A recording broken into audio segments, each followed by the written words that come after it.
साथियों ईपीएस 95 के कर्मचारियों के लिए अब जाकर के खुशी की खबर आ गई है। और खुशी की खबर क्या है ये तो मैं आप लोगों को डिस्कस करूंगा। इसके अलावा ईपीएफओ ने एक्चुअली क्या स्टेटमेंट दिया है उस स्टेटमेंट पर भी हम लोग आएंगे। लेकिन जो संघर्ष वास्तविकता में जिस महोदय के द्वारा किया गया उन महोदय को एक बार आपको दिखाना चाहूंगा। जो आंदोलन जिस प्रकार से उन्होंने किए और उस आंदोलन के बलबूते पर यह आवाज सरकार के पास गई, सरकार ने बैठकें की, केंद्रीय वित्त मंत्री निर्मला सीतारमण जी के द्वारा स्टेटमेंट दिया गया, विपक्ष के द्वारा उसका ऑब्जेक्शन भी किया गया एंड फाइनली कुल मिला के इधर उधर जलेबी की तरह घूम घाम के आप लोगों के हित में आखिरकार सोचा गया, विचार किया गया और लास्ट में ईपीएफओ को स्टेटमेंट देना ही पड़ा और कुछ आंकड़े भी जारी किए गए। सब कुछ आप लोगों को इस वीडियो के माध्यम से दिखाने वाला हूं। तो नमस्कार साथियों, मैं हूं संतोष वर्मा। स्वागत है आप सभी का दीप्ति एकेडमी इंदौर के ऑनलाइन प्लेटफॉर्म पर। सो करते स्टार्ट आज के सेशन को। लास्ट तक जरूर देखना और अंत में का प्रयास जरूर करिएगा, ठीक है। तो भाई हम लोगों ने ये देखा कि ईपीएफओ यानी कि एम्प्लॉइज प्रोविडेंट फंड ऑर्गेनाइजेशन यानी कि कर्मचारी भविष्य निधि की बात हो रही है और इन्होंने भी हाल ही में एक स्टेटमेंट जारी किया। मैं उस स्टेटमेंट पर आऊंगा, लेकिन उसके पहले भाई जिस प्रकार से ईपीएस 95 के जो कर्मचारी थे, संगठित क्षेत्र में काम करने वाले कर्मचारी, इन्होंने जिस प्रकार से आंदोलन किए भाई अपने हक के लिए जो लड़ाई लड़ी और लड़ाई कैसे लड़ी, तो इसमें जो मुख्य भूमिका निभाई उनका नाम है कमांडर अशोक राउत, जो कि नेवी के ऑफिसर है। आप लोगों को मैंने बताया था 30 साल तक इन्होंने एज अ कमांडर वहां पर जॉब किया था। रिटायरमेंट के बाद में इन्होंने एक लीडर के रूप में दिल्ली में कई आंदोलन किए। आंदोलन कैसे थे सर? इस प्रकार से इन्होंने आंदोलन किया, फिर चाहे वो जंतर मंतर की बात हो या फिर रामलीला मैदान की बात हो। और मेन मुद्दा क्या था कि भाई जो पेंशन राशि आप लोग 1000 से 1200 रुपए दे रहे थे ईपीएस कर्मचारियों को, उस राशि को बढ़ा के 7500 कर दिया जाए और संगठित क्षेत्र में काम करने वाले ऐसे भाई बहन जो कि ज्वाइन करते हैं उनकी सैलरी 15000 से बढ़ाकर 21000 रुपए प्रति माह कर दिया जाए, तो इनकी कोई टेंशन है ही नहीं। अब ये मांग इन्होंने रखी थी, फिर आनंद फानन में भाई गवर्नमेंट की ओर से बैठकें स्टार्ट हो गई थी और इसी के बीच में स्टेटमेंट आता निर्मला सीतारमण जी का, जो ये कहते हैं कि भाई हम इनके हित में विचार करेंगे और जो भी इनके हित में होगा उस पर हम लोग एक्शन लेंगे। यहां तक हम लोगों ने देख लिया था। लेकिन मेन मुद्दा यहां पर ये आता है कि अभी हाल ही में ईपीएफओ की तरफ से ईपीएस 95 के तहत मिलने वाले जो मिनिमम पेंशन राशि में तगड़ा इजाफा किया जा सकता है, ये स्टेटमेंट ईपीएफओ के द्वारा भी जारी हो गया है। मतलब बात अब चली गई वहां तक, ठीक है ना, क्योंकि यहीं से तो भाई कर्मचारी भविष्य निधि के द्वारा ही आप लोगों को पेंशन प्राप्त होती है, ये बात आप लोग अच्छे से जानते हैं, ठीक है। तो इन्होंने ये बोल दिया कि भाई इजाफा किया जा सकता है और पीएफ कर्मचारियों के संगठनों की तरफ से न्यूनतम पेंशन राशि को बढ़ाकर 1000 रुपए से सीधे 7500 रुपए तक किया जा सकता है। अब धीरे धीरे बात क्या हो रही है, फैलती जा रही भाई साहब, ठीक है ना। सरकार जल्द ही पीएफ कर्मचारियों की मांग पर मुहर लगा सकती है। अगर आप देखो गवर्नमेंट या सरकार की 2014 की घोषणा के बावजूद न्यूनतम पेंशन 1000 से 1200 रुपए आप लोगों को मिल रही थी, ठीक है ना, रखी थी। जब से मोदी गवर्नमेंट ने 8वें वेतन आयोग को मंजूरी दी है, तभी से प्राइवेट कर्मचारी भी ईपीएस के तहत मिलने वाली राशि में बढ़ोतरी का ऐलान किया जा सकता है। भाई 8वें वेतन के अकॉर्डिंग जो केंद्रीय कर्मचारी उनकी सैलरी कहां जाएगी? 7वें आसमान पर। तो भाई ईपीएस के माध्यम से जो संगठित क्षेत्र में कार्य करने वाले कर्मचारी जो कि अपने हक के लिए लड़ रहे हैं, तो उनकी भी पेंशन डेफिनेटली यहां पर बढ़ने की संभावना अब तय हो गई है लगभग, ठीक है ना। क्लियर हुआ? कुछ कर्मचारी भी अब यहां पर हम लोगों ने देखा कि ऐलान किया जा सकता है। मौजूदा समय में 36.6 लाख यानी कि 36.60 लाख से अधिक पेंशन भागियों को इसका लाभ मिल रहा है। यानी ईपीएस के माध्यम से ईपीएस 95 के जो कर्मचारी है, इतने लोगों को वर्तमान में इसका लाभ प्राप्त हो रहा है। अब एक बात यहां पर ध्यान देना कि इसमें एक सबसे बड़ा इंटरेस्टिंग पॉइंट आपको बताने वाला हूं। आपने पूरे कार्यकाल में जॉब की, वहां पर उस जॉब को करने का परिणाम स्वरूप आपका पीएफ कटा, आप लोगों के बिल्कुल कटा, आप लोगों ने टैक्स पे भी किया। तो यहां पर एक बात आती है कि मोदी गवर्नमेंट पीएफ कर्मचारियों को हर साल ब्याज की घोषणा करती है। इस बार भी ईपीएफओ की तरफ से 8.25% ब्याज का ऐलान किया गया था और सरकार जल्द ही अब इस राशि को ट्रांसफर करने का ऐलान भी कर सकती है, जिससे कर्मचारियों की बल्ले बल्ले होना बिल्कुल तय है और होली के बाद ये पैसा आपके अकाउंट्स में आ सकता है। तो यहां पर ना कई प्रकार से भाई मुझे लगता है कि बहुत जल्दी इस प्रकार की डिमांड की गई है एंड डेफिनेटली आपके हित में बहुत जल्दी ये स्टेटमेंट आने वाला है, क्योंकि बात धीरे धीरे अब लगता है कि सरकार के पूरे क्षेत्र में फैलना प्रारंभ हो गई है। सरकार बहुत जल्दी इस पर एक्शन लेने वाली है, क्योंकि इतनी भारी मात्रा में अगर कर्मचारी सपोज अगर गवर्नमेंट से नाखुश होते हैं तो आने वाले समय में इनकी गवर्नमेंट को बनने में आफत आ जाएगी। ये बात गवर्नमेंट अच्छे से जानती है। तो कर्मचारियों को ये नाखुश नहीं कर सकते, पॉसिबल है ही नहीं। और ये बात आप भी जानते हैं, क्योंकि अगर आप के अकाउंट में 7500 एज अ पेंशन ग्रुप नहीं आए तो क्या आप इनको वोट देने के लिए जाओगे? नहीं जाओगे।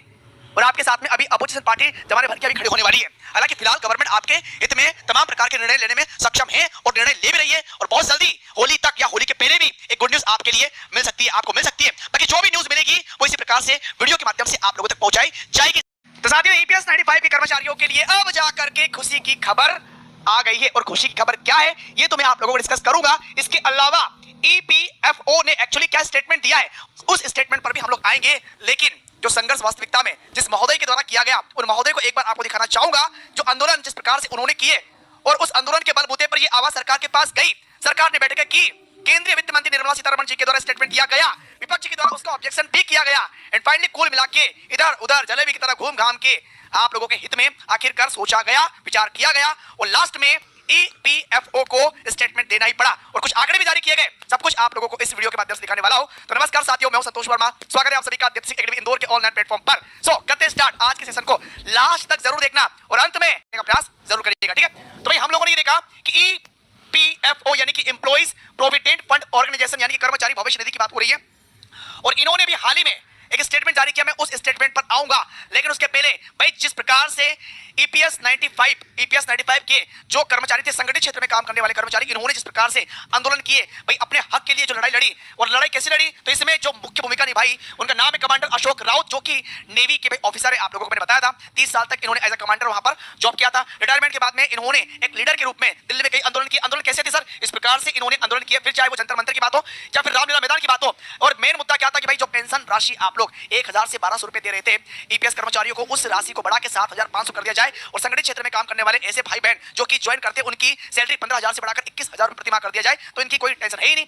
अब ये मांग इन्होंने रखी थी, फिर आनंद फानन में भाई गवर्नमेंट की ओर से बैठकें स्टार्ट हो गई थी, और इसी के बीच में स्टेटमेंट आता निर्मला सीतारमण जी का, जो ये कहते हैं कि भाई हम इनके हित में विचार करेंगे और जो भी इनके हित में होगा उस पर हम लोग एक्शन लेंगे। यहां तक हम लोगों ने देख लिया था, लेकिन मेन मुद्दा यहां पर ये आता है कि अभी हाल ही में ईपीएफओ की तरफ से ईपीएस 95 के तहत मिलने वाले जो मिनिमम पेंशन राशि में तगड़ा इजाफा किया जा सकता है, ये स्टेटमेंट ईपीएफओ के द्वारा भी जारी हो गया है। मतलब बात अब चली गई वहां तक, ठीक है ना, क्योंकि यहीं से तो भाई कर्मचारी भविष्य निधि के द्वारा ही आप लोगों को पेंशन प्राप्त होती है, बात आप लोग अच्छे से जानते हैं, ठीक है। तो इन्होंने ये बोल दिया कि भाई इजाफा किया जा सकता है, और पीएफ कर्मचारियों के संगठनों की तरफ से न्यूनतम पेंशन राशि को बढ़ाकर 1000 रुपए से सीधे 7500 रुपए तक किया जा सकता है। अब धीरे धीरे बात क्या हो रही है, फैलती जा रही भाई साहब, ठीक है ना।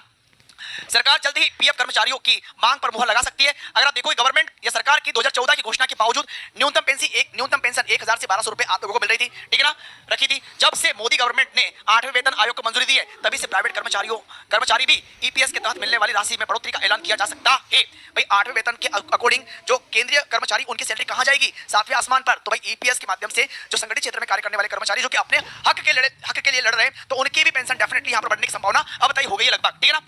क्लियर हुआ। कुछ कर्मचारी भी अब यहां पर हम लोगों ने देखा कि ऐलान किया जा सकता है। मौजूदा समय में 36.6 लाख यानी कि 36.60 लाख से अधिक पेंशन भागियों को इसका लाभ मिल रहा है। यानी ईपीएस के माध्यम से ईपीएस 95 के जो कर्मचारी है, इतने लोगों को वर्तमान में इसका लाभ प्राप्त हो रहा है। अब एक बात यहां पर ध्यान देना कि इसमें एक सबसे बड़ा इंटरेस्टिंग पॉइंट आपको बताने वाला हूं। आपने पूरे कार्यकाल में जॉब की, वहां पर उस जॉब को करने के परिणाम स्वरूप आपका पीएफ कटा, आप लोगों के बिल्कुल कटा, आप लोगों ने टैक्स पे भी किया। तो यहां पर एक बात आती है कि मोदी गवर्नमेंट पीएफ कर्मचारियों को हर साल ब्याज की घोषणा करती है। इस बार भी ईपीएफओ की तरफ से 8.25% ब्याज का ऐलान किया गया था, और सरकार जल्द ही अब इस राशि को ट्रांसफर करने का ऐलान भी कर सकती है, जिससे कर्मचारियों की बल्ले बल्ले होना बिल्कुल तय है, और होली के बाद ये पैसा आपके अकाउंट्स में आ सकता है। तो यहां पर ना कई प्रकार से भाई मुझे लगता है कि बहुत जल्दी इस प्रकार की डिमांड की गई है, एंड डेफिनेटली आपके हित में बहुत जल्दी ये स्टेटमेंट आने वाला है, क्योंकि बात धीरे धीरे अब लगता है कि सरकार के पूरे क्षेत्र में फैलना प्रारंभ हो गई है। सरकार बहुत जल्दी इस पर एक्शन लेने वाली है, क्योंकि इतनी भारी मात्रा में अगर कर्मचारी सपोज अगर गवर्नमेंट से नाखुश होते हैं, तो आने वाले समय में इनकी गवर्नमेंट को बनने में आफत आ जाएगी। ये बात गवर्नमेंट अच्छे से जानती है। तो कर्मचारियों को ये नाखुश नहीं कर सकते, पॉसिबल है ही नहीं, और ये बात आप भी जानते हैं, क्योंकि अगर आपके अकाउंट में 7500 एज अ पेंशन ग्रुप नहीं आए, तो क्या आप इनको वोट देने के लिए जाओगे? नहीं जाओगे। और आपके साथ में अभी अपोजिशन पार्टी जमाने भर की अभी खड़ी होने वाली है। हालांकि फिलहाल गवर्नमेंट आपके हित में तमाम प्रकार के निर्णय लेने में सक्षम है, और निर्णय ले भी रही है, और बहुत जल्दी होली तक या होली के पहले भी एक गुड न्यूज आपके लिए मिल सकती है, आपको मिल सकती है। बाकी जो भी न्यूज मिलेगी वो इसी प्रकार से वीडियो के माध्यम से आप लोगों तक पहुंचाई जाएगी।